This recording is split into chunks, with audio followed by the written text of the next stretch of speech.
মসজিদ বানালো মানে কি জান্নাত বানালো। আর বাড়ি কোটি টাকা খরচ করে মসজিদে যখন নামাজ পড়বে যায় তখন 5 টাকার একটা কাঁচা লোট নিয়ে এসে ওই কোটা থাকে মাটির মাঝে 1 ফুট দূরে থেকে টাকা ফেলে দেয়। যখন ঠক করে সাউন্ড হয় তখন ডান দিকে তাকে কয় চাচা শুনবার পাচ্ছ, বাম দিকে তাকে কয় ভাই শুনবার পাচ্ছ। আল্লাহ দেয় শব্দ করে আর বেটার চাকরির জন্য ঘুষ দেয় লোক করে। কেবা কি কথা খারাপ করলাম? আমার ভাইয়েরা, এই নামাজ বক্তৃতা দিয়ে কায়েম হবে না। আমি আপনাদেরকে বলতে চাই, এই নামাজ যদি দুনিয়ার কোনো মানুষ আদায় করে দশক থেকে মৃত্যু পর্যন্ত, এই মানুষটার চেহারা কিয়ামতের ময়দানে নূরের চেহারা ঝলক দেবে অজুর জায়গাগুলি দিয়া। আমার নবী বলেছেন, এই বক্তৃতা যখন আয়েশা সিদ্দিকা রাদিয়াল্লাহু তাআলা আনহার কাছে আমি দিয়ে দিলাম, হযরত আয়েশা সিদ্দিকা বললেন, ইয়া রাসূলুল্লাহ, ইয়া হাবিবাল্লাহ, হুজুর বলুন তো কিয়ামতের ময়দানে আপনার গুনাহগার উম্মত আর নেককার উম্মত যারা থাকবে, নামাজি উম্মত যারা থাকবে, কেমন করে তাদেরকে পৃথক করবেন?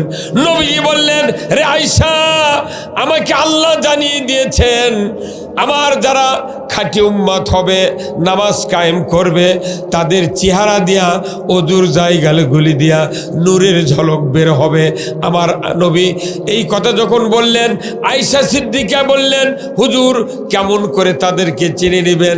আল্লাহর নবী বললেন, আয়েশা রে শোনো, যদি 1000 ঘোড়ার ভেতরে সিটে একটা ঘোড়া যদি সেরিয়ে দেওয়া হয় আর তোমাকে যদি বলা হয় সিটা ঘোড়াটা তুমি খুঁজে খুঁজে বের করে আমার কাছে নিয়ে আসো, তুমি কি পারবে? আয়েশা সিদ্দিকা বললেন, ইয়া রাসূলুল্লাহ, ইয়া হাবিবাল্লাহ, হুজুর আমি অনায়াসেই পাবো ওই চিতা ঘোড়াকে বের করে আপনার হাতে দিতে। জোরে কন্যা মারহাবা। তাহলে নামাজ যারা পড়বেন, আল্লাহ কিয়ামতের দিন নূরের ঝলক বের করবেন। তাহলে এই নামাজ বাংলাদেশে যদি কায়েম করা হতো, কোনো ইমানদারের সন্তান বেনামাজি থাকতে পারত না। যত মানুষের সন্তান, বাবা এই ভলিউম দাদা, ভলিউম দাদা, ভলিউম দাদা, ভলিউম কমে যায়, কি হতে?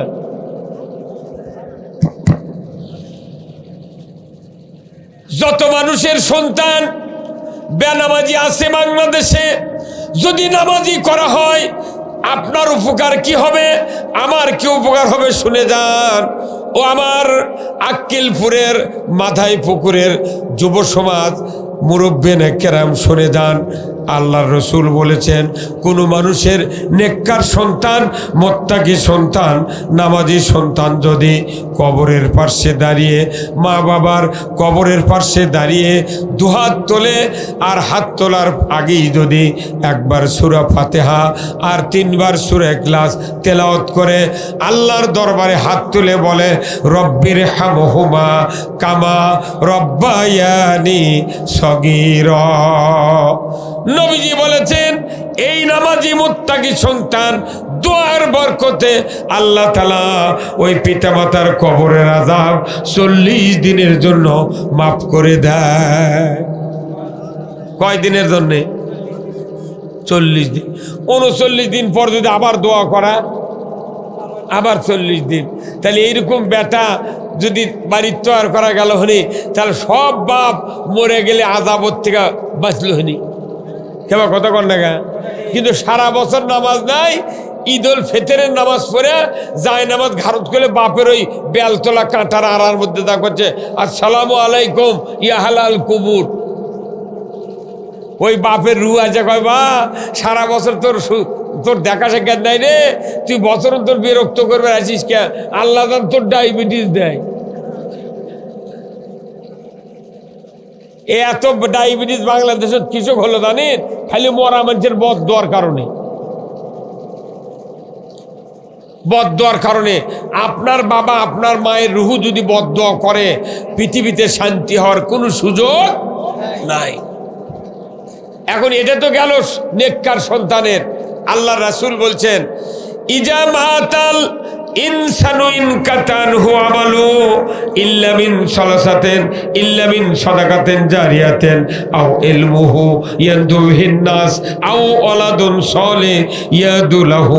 আমার নবী বলেছেন মানুষ মরে যাবে, সমস্ত আমল বন্ধ হয়ে যাবে, মাত্র তিনটা আমল জারি থাকবে। এক নাম্বার হলো আল্লাহর নবী বলেছেন মসজিদ, মাদ্রাসা, স্কুল, কলেজ, কালভার্ট, ব্রিজ, বৃক্ষরোপণ, এইগুলি যারা দুনিয়ায় স্থাপন করে প্রতিষ্ঠিত করে কবরে যাবে, কিয়ামত পর্যন্ত তাদের আমলনামায় সওয়াব লেখা হবে। জোরে কোন আল্লাহু আকবার। দুই নাম্বার, এলেম। এমন কোন মূর্খ মানুষ নাই যে কোরআনের 10টা কথা জানে না, আরবি পড়তে নাও যদি পারে, কিন্তু অনেক ধর্মের কথা আমরা জানি। কথা ঠিক কিনা?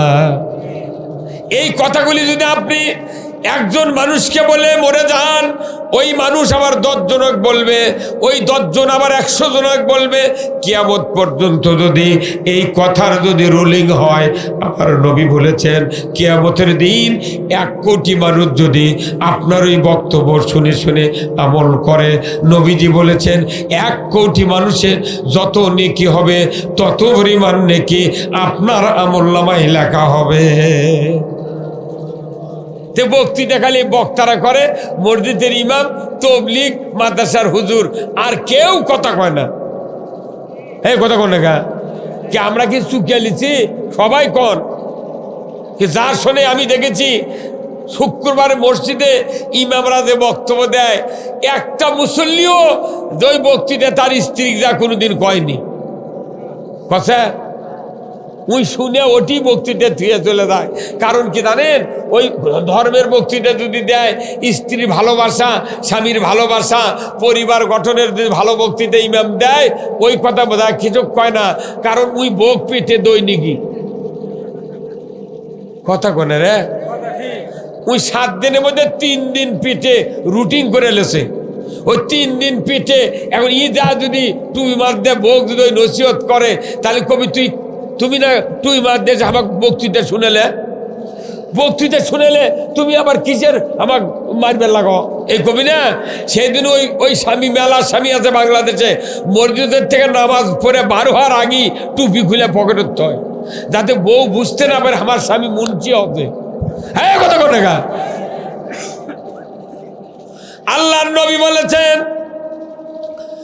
যে ঘরে স্বামী স্ত্রীর ভিতরে ভালোবাসা, প্রেম, প্রীতি আছে, আল্লাহর নবী বলেছেন অর্থ না থাক, জমা জমি না থাক, পয়সা না থাক, ওই ভালোবাসা যে ঘরের ভেতরে আছে ওই ঘরটাই হলো জান্নাতের বাগান। ওই ঘরই জান্নাতের বাগান। এই ঘর আমাদের তৈরি করার দরকার আছে না নাই? ওই তবেই আমাদের সন্তানগুলি ভালো হবে। এরপরে নবীজি বলেছেন আও আলাদুন সলিয়াদুলাহু, নেককার সন্তান তৈরি করতে হবে। বলুন তো, মাদ্রাসা, হাফেজে কোরআন, তালবে ইলম, যারা আলিম ওলামা, যারা মুফতি বানাইছেন সন্তানগুলিকে, এই সন্তান আপনার জন্য কিয়ামত পর্যন্ত সওয়াবের ব্যবস্থা করে দেয়। জোরে কর আল্লাহু আকবার। এখানে যতগুলা লোক বসে আছেন, একটা লোক হাত তুলে বলুন তো, আমার মৃত্যুর পর আমার সন্তান জানাজা করতে পারবে এমন কয়টা বাবা আছে আমি দেখতে চাই? কয়জন আছে? আমি মরে যাব, আমার সন্তান জানাজা করবি এমন বেটা কে কে বানাচ্ছেন? আব্বা জানান হাত তোলেন তো। 1 জন, 2 জন, 3 জন, 4 জন, 5 জন, 6 জন। তাহলে একটা গ্রামে যদি 100 জন মানুষ থাকে, পিতা 100টা, ওই 100টা পিতার যদি ছেলে সন্তান থাকে, তাহলে আপনাকে আগে দায়িত্ব নিতে হবে ওই জানাজা করার মতো একটা আলিম তৈরি করতে হবে। কথা ঠিক কিনা? অন্য মানুষের বেটা জানাজা করা আর আপনার বেটার জানাজা করা আকাশ পাতাল কম বাড়া। এই যে সভাপতি সাহেব বসে আছেন, ভাই আপনার পিঠত কি কোনোদিন চুলকায়নি? এমন ভাই চুলকান বোঝেন না আপনারা? এই চুলকান বোঝেন না? এমন জায়গার চুলকাছে, ডান হাতও পাচ্ছে না, বাঁ হাতও পাচ্ছে না, এমন হয় কি হয় না? এখন আপনি স্ত্রী যা কছেন যে শাহাদতের বাও আমার পেটে চুলকে দাও, তখন আপনার স্ত্রী বারে এক হাত দিয়ে চুল করছে, কিন্তু যেটি চুল করছে সেটি হাত যাচ্ছে না। কারণ কি? পিঠ একজনের, হাত আর একজনের। কতক্ষণ? এখন আপনি ধমক দিচ্ছেন, এই চুলকে দেয়, তখন আপনার স্ত্রী দুই হাত দিয়ে চুল কাটছে, তাও আসল জায়গা যায় না। তাহলে চুলকান যদি নিজের হাত দিয়ে চুলকালে যে আরাম, নিজের বেটা জানাজা করলে তার চেয়ে বেশি আরাম আসেনি? এরকম বেটা বানার লাগবে। আর সবার ঘর যদি মুন্সি হলো নি, আলিম হলো হেনি, তাহলে কেউ আর কলো হেন না ওই রাজাকার, ওই জঙ্গি। কিন্তু কারু ঘর তো বেটা বেটি নাই, মৌলবি নাই, হাফেজ নাই, খালি গরিব মানুষের ঘরত আছে মুন্সি আর মৌলবি। সেই দিনে ধনী মানুষ খালি গালিয়া পানি বের করে ফেলে দিচ্ছে। কত কোনে গেরা এবার কথা খারাপ হলো। আমার নবী বলেছেন, দুনিয়ার কোনো পিতা যদি মারা যায়, মা যদি মারা যায়, অন্য মানুষের ছেলে জানাজা করলে যে ফায়দা হবে, যে ভালোবাসা হবে, আপনার সন্তান যদি আপনার জানাজা করে, আপনার স্ত্রী তার মা এই মায়ের জানাজা করে, বাবার জানাজা করে, আল্লাহর নবী বলেছেন নিজের সন্তান জানাজা করলে সানা পড়তে লাগবে 3 মিনিট, দরুদ শরীফ পড়তে লাগবে 5 মিনিট, দোয়া পড়তে লাগবে 7 মিনিট। দোয়া করবে আর চক্ষু দিয়ে পানি বের হবে, আর মনে মনে কামনা করবে, আল্লাহ আমার এই বাবা 40 বছর পর্যন্ত আমাকে লালন পালন করে মাদ্রাসায় পড়িয়ে আমাকে কোরআনের জ্ঞান অর্জন করাইছেন, আমাকে আলেম হওয়ার সুযোগ করে দিয়েছেন। আল্লাহ আজকেই শেষ আমার মা বাবার চেহারা দেখা। আল্লাহ গো দয়া করে যে 2 জন নবীর নাম দরুদ ইব্রাহিমে তেলাওয়াত করেছি, ওই 2 নবীর ওসিলায় আমার বাবার মাকে তুমি মাফ করে দাও। নবীজি বলেছেন, ও দুনিয়ার ভাগ্যবান পিতা, ভাগ্যবান মাতা, তোমরা জানো না ওই সন্তানের চোখের পানির এত দাম। যদি জানাজার ইমামতি করতে গিয়া 1 ফোঁটা চোখের পানি যদি নাকের ডগার দিকে গড়িয়ে আসে, নবীজি বলেছেন আল্লাহর ওই চোখের পানি আল্লাহর কাছে এত ভালোবাসার প্রিয় জিনিস। আল্লাহ তখনই সাথে সাথে সন্তানের চোখের পানি সহ্য করতে পারেন না, সাথে সাথে ওই চোখের পানির বিনিময়ে আল্লাহ তাআলা ওই আলেমের, ওই হাফেজের মা বাবার জীবনের গুনাহ খাটনিতেই মাফ করে দেয়। ওই খাটনিতে মাফ হয়ে যায়।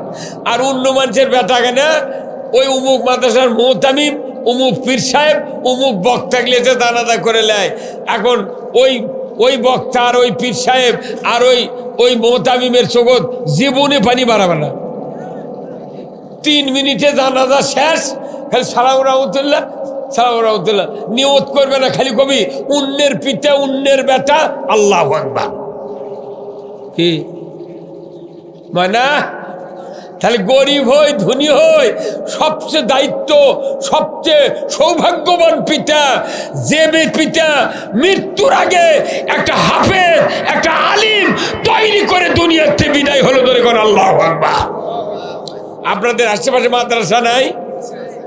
একটা বেটা আলিম বানাতে হবে আপাতত, একটা বেটা। যারা বিয়ে করেননি যুবক ভাইরা তারাও হাত তুলবেন।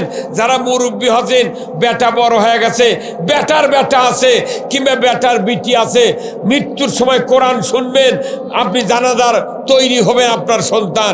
এইরকম ইচ্ছা কার কার আছে যে আমি বাঁচে থাকতি একটা নাতি হোক, বেটা হোক, আলিম বানাবো, হাফেজ বানাবো, এমন হাত কার কার আছে? হাত তুলে আল্লাহকে দেখান। আরে নিয়ত করেন রে, তাও বেটা চল হবি রে পাগল।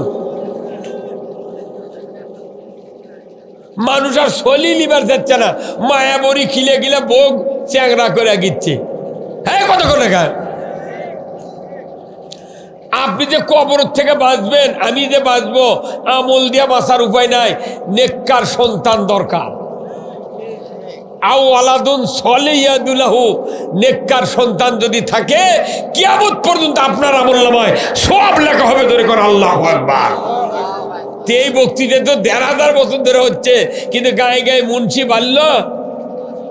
যদিও মুন্সি গাঁৱত থাকে, ওই গাঁয়ের মানুষ ওর দোষ ধরে, ওর পাশে নামাজ ওই কতদিন মুন্সি হলো। গায়ের মুন্সির পাশে গায়ের মানুষ নামাজ পড়ে না, ওর পাশে নামাজ হবি তাই উই আর দোষ, ওই দোষ, ওই দোষ, সেই দোষ। যে তুই উনকে না মুন্সি, তোর বেটাক মানা দেখ, তোর বেটারও পাশে মানুষ নামাজ পড়বে না। কেবা কি নবীর পাশে মক্কার লোক নামাজ পড়েনি আর আমাদের পাশে পড়বি? নবীর মক্কাত হিজরত হয়ে গেছে, যে তুই চলে যা, মক্কার তোর জায়গা নেয়। মদিনার লোক রসুলের জন্য পাগল হয়ে গেল, কথা ঠিক কিনা? আল্লাহর নবী মদিনায় হিজরত করে চলে গেলেন। মদিনার আনসার মুহাজির, যুবক যুবতী, কিশোরেরা নবীজির দিকে তাকিয়ে আছেন, কখন দিনের নবী ইয়াসরিবে পদার্পণ করবেন। উনি রাতের অন্ধকারে বাড়ি থেকে বের হলেন। 3 দিন অপেক্ষা করলেন গারে সুর পাহাড়ের গুহায়। তারপরে 270 কিলোমিটার, 270 মাইল দূরে মদিনা যাওয়ার আগেই কোবা পল্লীতে উনি পদার্পণ করলেন। সেখানে গিয়া একটা মসজিদ তৈরি করলেন, খুরমা খেজুরের গাছের পাতা কেটে কেটে। ওখানে 3 দিন অবস্থান করলেন, নামাজ পড়লেন। এরপর একজন ইমাম নিযুক্ত করে রাস্তা ধরলেন, ইয়াসরিবের দিকে চলে যাচ্ছেন। যাইতে যাইতে মদিনাত খবর চলে গেল, আমার রসুল আবদুল্লাহর বেটা মোহাম্মদ সাল্লাল্লাহু আলাইহি সাল্লাম মদিনার মাটিতে আসছেন। সবাই উদ্গ্রীব তাকে দেখার জন্য, আদর আপ্যায়ন করার জন্য। চতুর্দিক থেকে যুবকেরা, কিশোরেরা দাঁড়িয়ে গিয়েছে লাইন মাফিক। আল্লাহর নবী ইয়াসরিবে পা রাখার সাথে সাথেই মদিনার যুবকেরা, কিশোরেরা বলতে থাকলেন, তলাল বাদরু আলাইনা মিন সানিয়াতিল বিদাই ওয়াজাবাত শুকরু আলাইনা মাদা লিল্লাহ হেদাই। মদিনার কিশোরেরা, আনসারেরা, তারা উদ্গ্রীব হয়ে আছে নবীকে দেখার জন্য। তারা যখন রসুলকে নজরে দেখতে পেলেন, তখনই আরবি দিয়া কাসিদা তেলাওয়াত করা শুরু করলেন। তলাল বাদরু আলাইনা, আজকে মদিনার মাটিতে সূর্য উদয় হয়েছে, চন্দ্র উদয় হয়েছে। আমরা সৌভাগ্যবান যে আখিরি জামানার নবী, বিশ্ব নবী মুহাম্মদুর রাসূলুল্লাহ ইয়াসরিবের মাটিতে পা রেখেছে। আমাদের জীবনটা ধন্য। জোরে কন্যা মারহাবা। আমাদের জীবন ধন্য। আর বললেন, হে রাসূল, আমরা যতদিন বেঁচে আছি আপনি মদিনার মাটিতে বাস করবেন। দুনিয়ার কোনো শক্তি আপনার দিকে রক্তচক্ষু রাগ করে তাকাবে, আমরা তাকে সহ্য করব না। জীবন যতদিন আছে আপনাকে মদিনায় কেউ কাটার আঁচড় দিতে পারবে না। কি ভাগ্যবান নবী! সুবহানাল্লাহ। আল্লাহর নবী যখন হাজির হলেন, সাথে সাথেই মদিনার আনসারেরা, কিশোরেরা বললেন, হুজুর, আপনার কাছে আমরা 2টা প্রস্তাব দেব। এই প্রস্তাবের উত্তর সঠিকভাবে হাঁ বোধক চিহ্ন দিয়ে দিতে হবে। বলে, কি কি প্রস্তাব তোমরা করবে? তাড়াতাড়ি করে বলো। সাথে সাথে রসুলের ওই কিশোর আনসার যুবকেরা বলল, ও আমার রসুল, আপনার কাছে প্রথম দাবি হলো এই পৃথিবীতে বসবাস করার জন্য আপনার বাড়ি দরকার, ঘর দরকার। হুজুর গো, আপনার কাছে আমাদের আবেদন, আপনার বাড়ি, আপনার ঘর মদিনার মাটিতেই তৈরি করবেন কিনা? নবীর কি প্রেম, কি ভালোবাসা! আল্লাহর নবী বললেন, রে মদিনার কিশোরেরা, যুবকেরা, আমি নবী পৃথিবীর জমিনে যদি বাড়ি তৈরি করি, ঘর তৈরি করি, রে মদিনার কিশোরেরা, আমার বাড়ি, আমার ঘর তোদের মদিনার মাটিতেই তৈরি করব। কি ভালোবাসা! আমি তোমাদের মদিনায় বাড়ি তৈরি করব। কিশোরেরা যুবকেরা খুশি হয়ে গেল, আলহামদুলিল্লাহ। আর আমাদের দেশের মসজিদের ইমামতি করে 20 বছর হলে একটা দিন কয় না যে হুজুর আজ তুমি থাকো। কি কত আলু পায়, কত কাঁচামরিচ পায়, কত কলা লাগায়। একটা ছড়ি কলা, 1 কেজি কলাও ইমামক দেয় না, 1 পোয়া বোটও দেয় না, ½ কেজি গোড়ও দেয় না। ওই গোস্ত দিয়ে ভাত খাইছে, ইমামের সাক্ষাতে খিলাল করে। তোর কয় চাচা কি দিয়ে ভাত খাবেন? কয় ফ্রিজে গোশ আছিল, গোশ। আর ইমাম আছেন আনাজ ভত্তা দিয়ে ভাত খায়, তারই আগে যা খিলাল করছে। হ্যাঁ, বেতন নাই, 3000 টাকা বেতন দেয়, তারই আবার 3 মাসের বাকি। তাও কে হুজুর এত টাকা কি করেন? হ্যাঁ, সরকারি অফিসারকে বয়স বাড়ে বেতন বাড়ে, আর জুম্মার ইমামের বয়স বাড়ে বেতন কমে। কতক্ষণ টাকায় 32 বছর চাকরি করে সরকারি অফিসাররা, গ্র্যাচুইটি পেনশন পায়, যতদিন বাঁচে হাফ বেতন পায়। ওই মরবর বউ বেতন পায়, বউ মরার পর যে ন্যাংরা বেটা থাকে তাইও বেতন পায়। আর মসজিদের ইমামের বয়স বাড়লে বেতন কমে। কয় হুজুর দাঁত পড়ে গেছে, আপনার কথা বোঝা যায় না, আর দান আসেন না। ইমামের ইমামতি শেষ, ওর কানা থাললে রাস্তার বছর শেষ। হ্যাঁ, কথা কি? সেই ইমাম করছে হুজুর এত টাকা কি করেন? এই 3000 টাকা ওর কাছে বলি এত টাকা হয়ে গেছে। হাই রে মুসলমান, আমি মক্কায় 18 সালে হজে গেছিলাম, বুঝছেন তো? ওই মক্কার মাতাবে সবুজ জামা গাওয়ার দেয়া এই বাংলাদেশের খাদেম থাকে, বুঝছেন? আমি বললাম যে ভাই এই কাবার ইমামের বেতন কত? করছে হুজুর এই কথা জোরে করলেন কে? যদি কেউ শুনবার পারে আপনাকে অ্যারেস্ট করবি। করছে কে? করছে আপনি ইমামের বেতন শুনবেন কে? আমি কোনো বারে আমার ভুলে আঘাতে সরি, আমাকে না কানে কানে কত বেতন পায়। করছে হুজুর আবার করলেন ওই কথা। তা আমি কোনোবারে আমি আর শোনার ইচ্ছা, বা এরা বাংলাদেশের যা কমরে ইটি কমনা দা তোর করছে হুজুর বাংলাদেশ লয় দেয়, এটা সৌদি আরব। সৌদির কাবার মসজিদে নববীর ইমামের বেতন মাসের শেষ তারিখে এরকম সাদা চেক দেয়, সাদা চেক দেয়, চেক ব্যাংকের থেকে টাকা তোলার চেক দেয় সাদা। আর ইমামক কয় হুজুর আগামী 1 মাস কত টাকা হলে আপনার বউ চললিয়ে সংসার ভালোভাবে চলবি, আপনি লেখে নেন কয় টাকা লাগবে। সুবহানাল্লাহ বলেন না? আর আমার দেশে 3000 টাকা বেতন দেয়, তারই জন্য আর 16 মাস ধাক্কা মারে। আমাকে বাংলাদেশের ইমামকিকে সাদা চেক দিলে একবারই 1 কোটি লিখবি। কয় কোটি? 1 কোটি লিখবি। সৌদির যে ইমাম, ওনারা আবার কাজী, ওনারা বিচারক, ইমামতিও করে বিচারও করে। আল্লাহু আকবার। ওই জন্যই একটা বিচারক সৌদির ইমাম, তার 14 জন পুলিশ স্কট করে নিয়ে আসে। কি চাচা দেখেন আপনি? স্কট করে নিয়ে আসে, ইমামক পাহারা দিয়ে ডেকে নিয়ে আসে। আর আমাদের দেশের ইমামক মসজিদের মুসল্লি খালি লাইটটাই না, এই প্রথমবার যখন মসজিদে ঢোকে চাকরির জন্য, তখন কয় সেই ইমাম হচ্ছে। 2 বছর না 1 বছর যাচ্ছি, আর 2 মাস বাকি থাকতি কয় ওই ইমাম হলো তারার লাগবে। যখন ঢুকিয়েছিল তখন ভালো হয়েছিল, একটা দোষ দিয়ে ইমামক তারায়। হ্যাঁ, তাহলে একটা ইমাম রাখার পর দোষ দিয়ে যদি তারান, তাহলে যতদিন নামাজ পড়ছেন একটা নামাজও কবুল হবে না। এই জন্যে রসুল বললেন যে আমি যদি বাড়ি বানাই, তোদের মদিনার মাটিতে বাড়ি তৈরি করবো। তোর কোন আল্লাহু আকবার। ভাইরা আমার, এরপরে মদিনার কিশোরেরা যুবকেরা বললেন হুজুর আমরা একদিন মরে যাব, আপনার একদিন ইন্তেকাল হয়ে যাবে।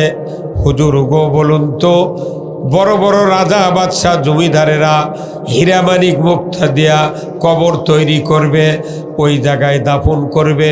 হুজুর গো, আমাদেরকে আর একটি ওয়াদা দিতে হবে।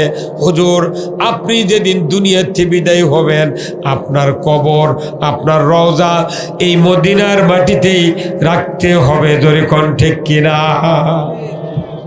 আল্লাহর নবী খুশি হয়ে গেলেন, বললেন, রে মদিনার কিশোরেরা, যুবকেরা, আমি নবী, আমি তোমাদেরকে ওয়াদা দিচ্ছি, আমার যেখানে ইন্তেকাল হয় না কেন, যে দেশেই যে জায়গায় আমার প্রাণ বায়ুটা উড়ে চলে যায় না কেন, আমি ওয়াদা দিচ্ছি আমার কবর, আমার রওজা তোদের মদিনার মাটিতেই থেকে যাবে।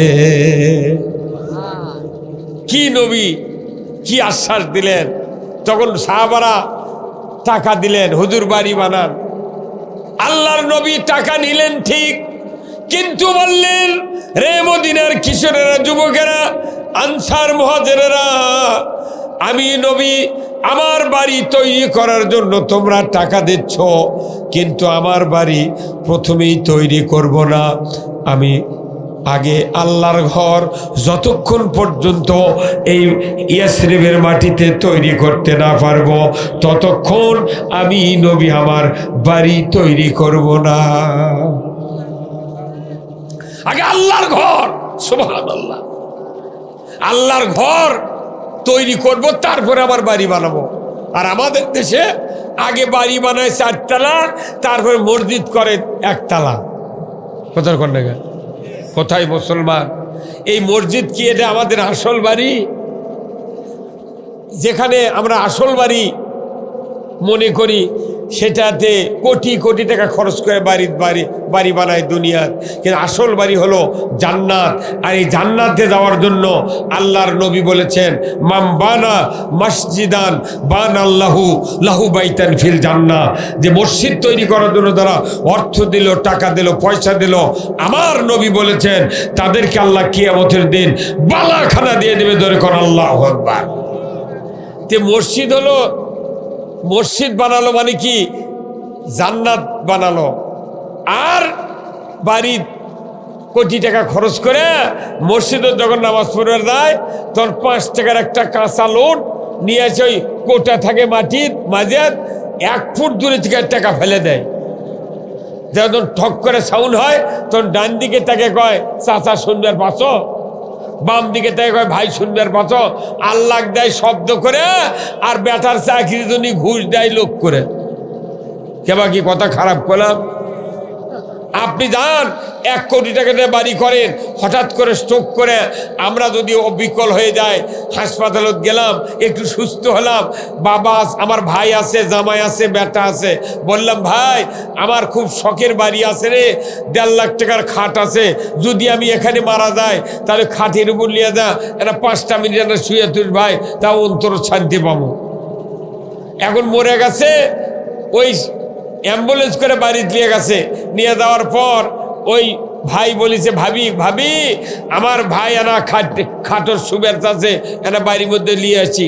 তখন ওই বউ হাত লম্বা করে বেটা করে সান দিছে, করছে যে না ওই বাড়িয়ে মরছে, বাড়িয়েই থাক।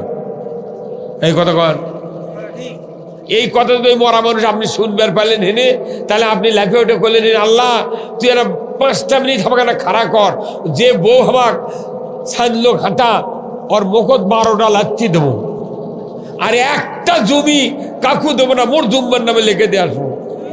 কথা কর, কিন্তু জুম্বার জন্য কেউ দিবার চায় না। এই জন্য আমি অনুরোধ করব, আল্লাহর নবী বলছেন, মাম বানা মসজিদান বান আল্লাহু লাহু বাইতান ফিল জান্নাহ, যারা মসজিদ তৈরি করবে, অর্থ দেবে, টাকা দেবে, পয়সা দেবে, আল্লাহ তাদেরকে জান্নাতের ভেতর বালাখানা দিয়ে দেবে। জোরে কোন আল্লাহু আকবার। আমাদের দেশে মসজিদ তৈরি করতে গেলে অনেক মানুষের থেকে টাকা নেওয়া হয়, কারণ কি? ওই লোকটার ভাগ্য ভালো, তাই আপনার টাকা আল্লাহ গ্রহণ করে। আল্লাহর নবী বলেছেন, আল্লাহ যাকে জান্নাত দিবেন তারই টাকা ইসলামের কাজে আল্লাহ নেয়। কথা ঠিক কিনা? ফেরাউনের অসংখ্য টাকা ছিল, নমরুদের অসংখ্য টাকা ছিল, কারুনের অনেক টাকা ছিল, কিন্তু আল্লাহর পথে, নবীর পথে ব্যয় করে নেয়। কিন্তু আমাদের দেশের সাধারণ মানুষ, যাই গরিব মানুষ, তাই আরও 1 মণ ধান দেয়। আর যারা ধনী মানুষ 500 টাকা দিয়েই কয় ওরা দিক, তারপরে যা লাগে তাই আমি দেবো। কথা ঠিক কিনা? এই জন্যে আসুন, আমি আপনাদেরকে বলবো যে নামাজ পড়ার জায়গা আল্লাহর ঘর মসজিদ। এই মসজিদে দ্বারা আজানের পর নিয়মিত ফজরের নামাজ পড়লো, জহর কখন আজান দেবে এই জন্য প্রতীক্ষায় থাকলো, জহর পড়লো, আসরের জন্য প্রতীক্ষায় থাকলো, মাগরিব পড়বে, মাগরিবের জন্য প্রতীক্ষায় থাকলো। এইভাবে যদি জীবন গড়ায়, আল্লাহর নবী বলেছেন ওই ব্যক্তি আরশের নিচে জায়গা পাবে। জোরে করে আল্লাহু আকবার। মসজিদের যাতে কয় ধাপে আপনি হাঁটে গেলেন কোনোদিন কি কেউ গুনিছেন?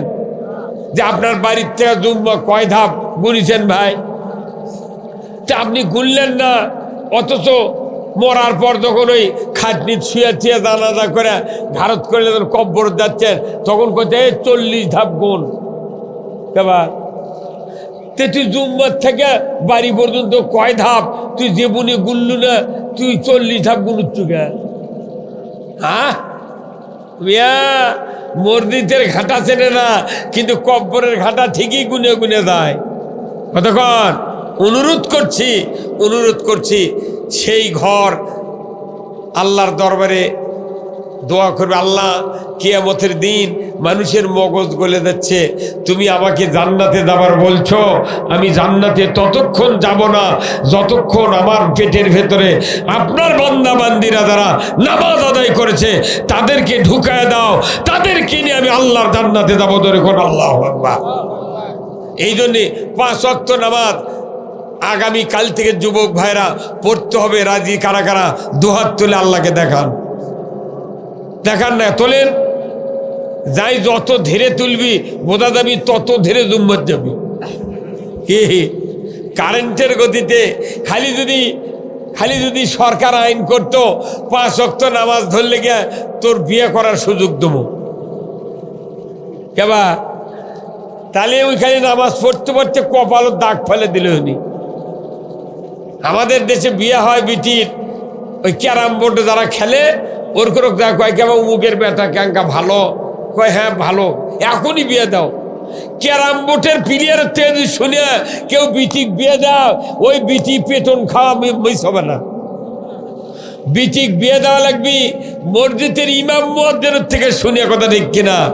যে গ্রামত বিয়ে দিবেন ইমাম আর মুয়াজ্জিনকে বলতে হবে, হুজুর উমুকের ছেলে কিরকম আপনি কর।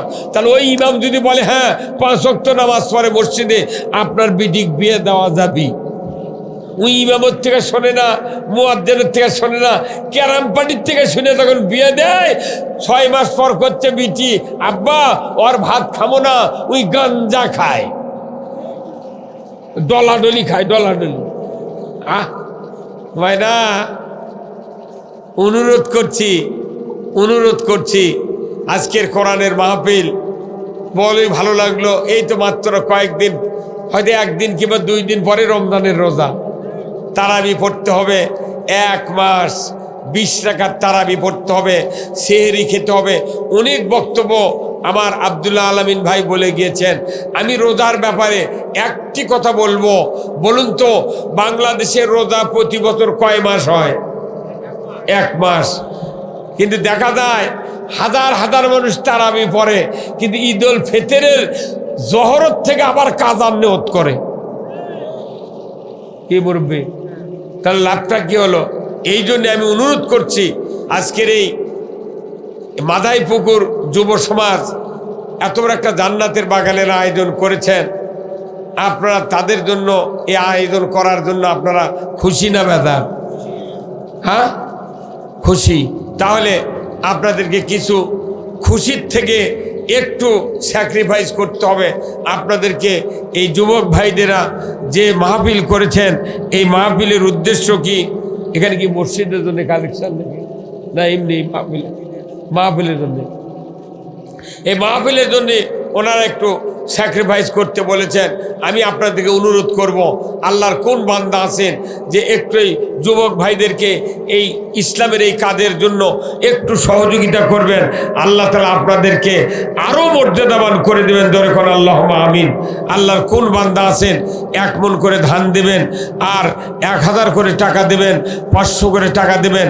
আমি অনুরোধ করছি, এই যুবক ভাইরা ইচ্ছা করলে গানের আসর করতে পারতেন, অন্যায় অপকর্মের কাজ করতে পারতেন, কিন্তু যে বাবার সন্তানেরা এত বড় আল্লাহর জান্নাতের বাগানের আয়োজন করেছেন, আমি মনে করি যে বাপের বেটাগুলো এই কাজ করছেন ওই বাপগুলি ভাগ্যবান। এই গ্রামের মানুষ সবাই ভাগ্যবান, কারণ জান্নাতের বাগান যেখানে কায়েম হয় 70,000 ফেরেশতা ওই গ্রামবাসী সহ তামাম শ্রোতা মণ্ডলীর জন্য কিয়ামতের ময়দানে নাজাতের জন্য মাগফিরাত কামনা করে। যখন আল্লাহু আকবার। এই জন্যে আসুন এই যুবকদেরকে সাহায্য করার জন্য, হেল্প করার জন্য আল্লাহর কোন বান্দা আছেন একটু আমি আপনাদেরকে আমি